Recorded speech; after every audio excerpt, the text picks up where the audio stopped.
там, лет 80 проводят время с единомышленником, приятно проводят время. Им не нужно заморачиваться о готовке, уборке, стирке, глажке и вообще обо всем, да. То есть это просто культурно. И при этом, да, это будет стоить денег. Ну, как бы пенсия должна покрывать эти расходы, пожалуйста. Ты живешь в санатории. То есть, в моем понимании, дом престарелых – это постоянный санаторий. Разумеется, я бы не отдала свою мать в дом престарелых, которых есть сейчас, потому что это, ну, простите, скот должен жить в лучших условиях. Но это ответственность общества. Да, это, вот позиция государства. Государство – это люди. То есть люди в России и в Мордовии в том числе считают, что пенсионеры должны жить вот так. То есть дом престарелых – это вот так. И лучше быть не должно.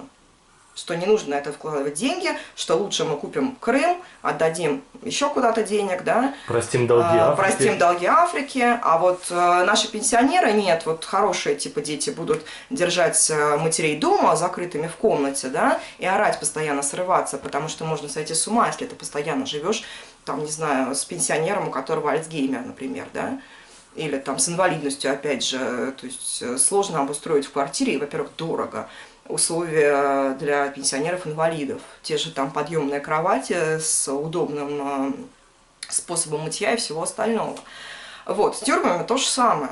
У меня много там знакомых из силовых структур, и мы с ними на эту тему регулярно ругаемся, да, потому что, я говорю, люди, которые совершили преступление, их не нужно убивать, расстреливать, засовывать им в анальное отверстие паяльник.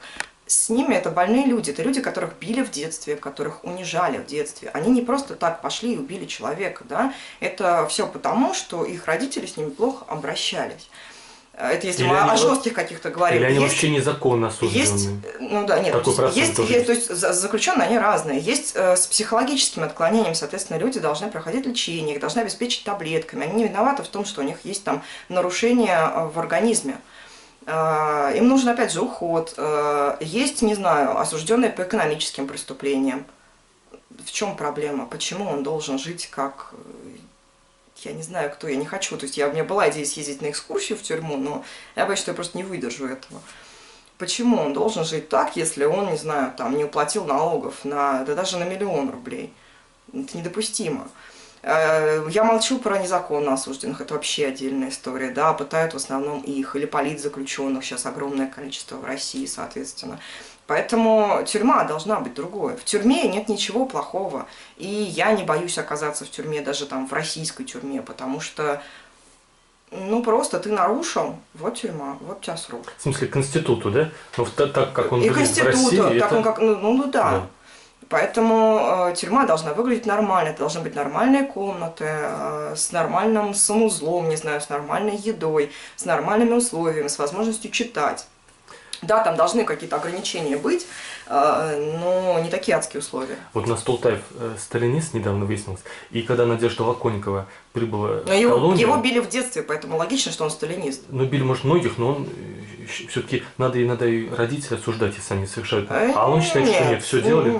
Нет, ну не что осуждать. То есть винить-то не надо, они такие, какие они есть, их тоже в детстве били. Ошибаются все люди. И Толтаев, и родители. Да, просто надо делать вывод. И мы ошибаемся. Он там не говорит, он своего ребенка бил, у него есть дети, я просто не в курсе.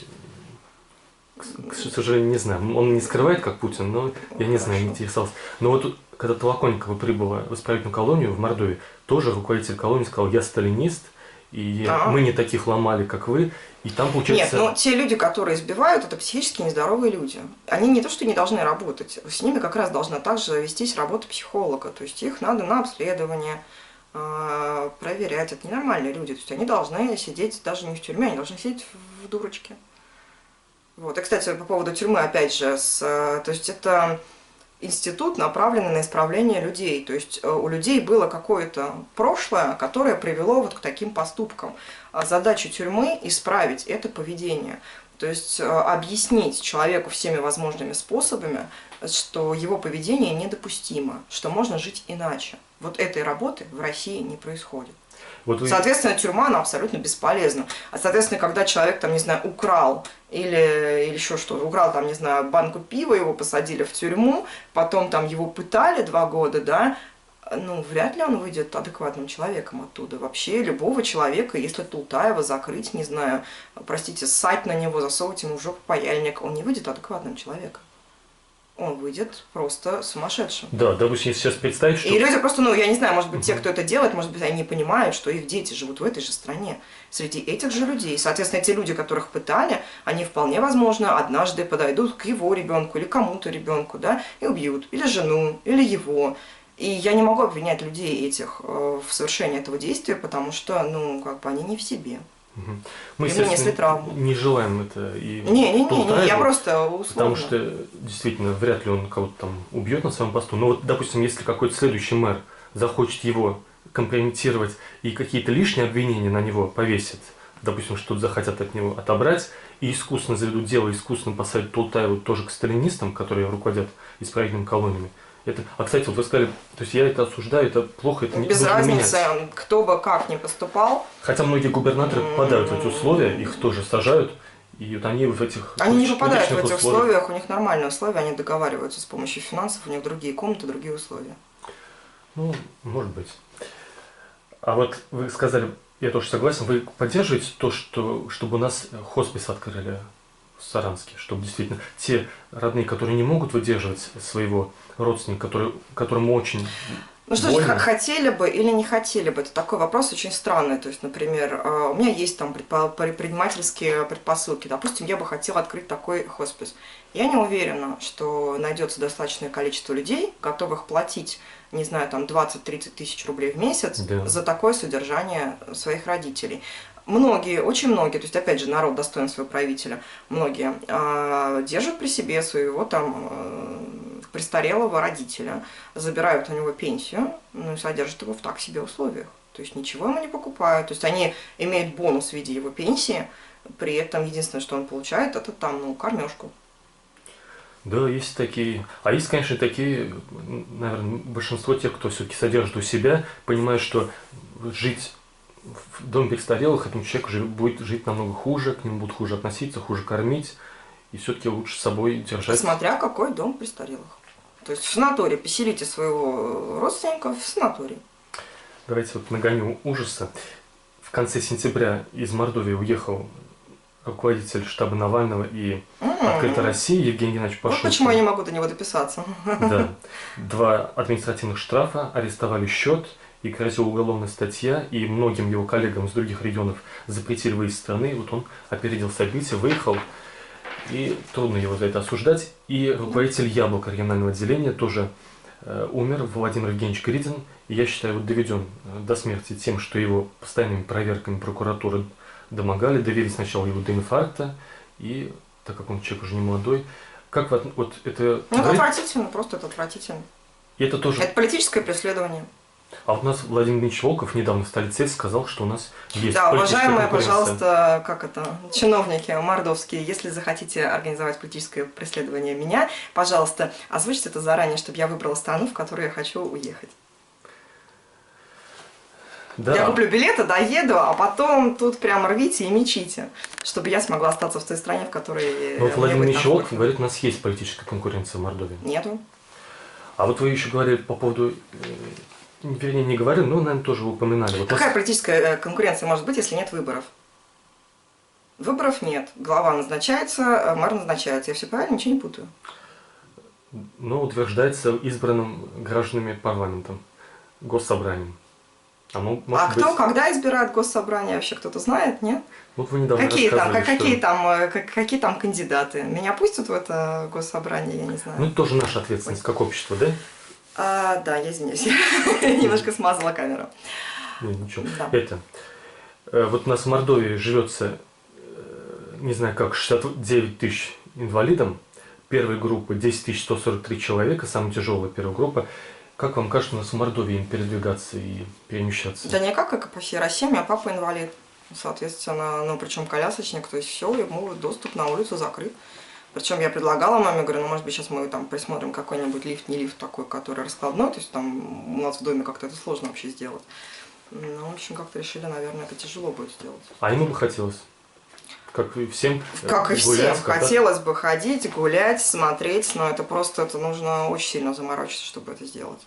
Вот. Никак жизни нет. То есть позиция, как была в советское время при холодной войне, что показать, что у нас нет инвалидов, мы здоровая нация, позиция такая же и сейчас. Опять же, по социологии, да, ой, по статистике, прошу прощения, в России и Мордовии там около 10%, по-моему, озвучивают, да, цифру инвалидов, правда, там как-то не знаю, каких именно, но где-то около 10. Эта статистика лживая, поскольку в целом по миру, ну, то есть в Мордовии, как и по всей России, считают, что инвалид – это плохо. У нас 9% населения республики. И всем предпочли, чтобы было количество типа 0 инвалидов. На самом деле это неправильно. Инвалиды, они, во-первых, разные и по разным причинам. То есть мировая, просто, ну, поскольку папа инвалид, я периодически отслеживаю эту тему, поэтому немножко так ориентируюсь, разбираюсь. Мировая статистика порядка там 23, по-моему, процентов озвучивают, да. Самое большое количество инвалидов в Финляндии это там 32 и тоже с чем-то. В Европе самая маленькая, опять же, не помню, то ли там в Швеции, что ли, да, там 19,9, что ли, или 8, ну, где-то так, около 20%. И Россия такая, То есть у нас 9-10. У нас не регистрируют, да, получается, чтобы не платить? Во всем мире гордятся тем, что больше инвалидов. Ну, я не знаю, там по разным причинам, на самом деле разные причины. Я говорю, инвалиды очень разные. То есть отчасти это проблема вообще российской статистики, то, что ее нет. А отчасти это вина самих жителей. Потому что, ну как вина? Очень круто, все хотят там стать инвалидом и получать пособие на халяву, если у тебя сломан палец или там отсутствует кисть, да, но при этом как-то я не встречала людей с психологическими отклонениями, которые хотят получить инвалидность по этому вопросу. Поэтому в Саранске, как и по всей России, разгуливает очень много психически нездоровых людей без справки. Хотя они инвалиды, но просто они считают, что им выгоднее не получать это пособие, но при этом жить без справки, потому что тогда они смогут получить права и все остальное. И это отвратительно, это ужасно. То есть они просто идут мимо кассы. И это как бы не совсем государство, то есть это жители. А потом, опять же, инвалиды разные по разным причинам. Почему в Европе такое большое количество инвалидов? Потому что увеличилась продолжительность жизни. То есть если люди раньше, ну, за счет того, что хорошее качество медицины, продолжительность жизни увеличилась. То есть люди, которые раньше умирали, они продолжают жить, ну, с каким-то незначительным там увечьем. Даже там, находясь в коляске, в ограниченном движении или в полном ограниченном движении, да, лечат. То же самое касается младенцев. Если раньше они просто умирали, то сейчас они рождаются, да, с какими-то там, может быть, увечьями, но живут. Не знаю, есть, опять же, инвалиды ВОВ. До сих пор еще есть, живы, да, они инвалиды. Или, не знаю, после рака дается, опять же, инвалидность там на 2 года.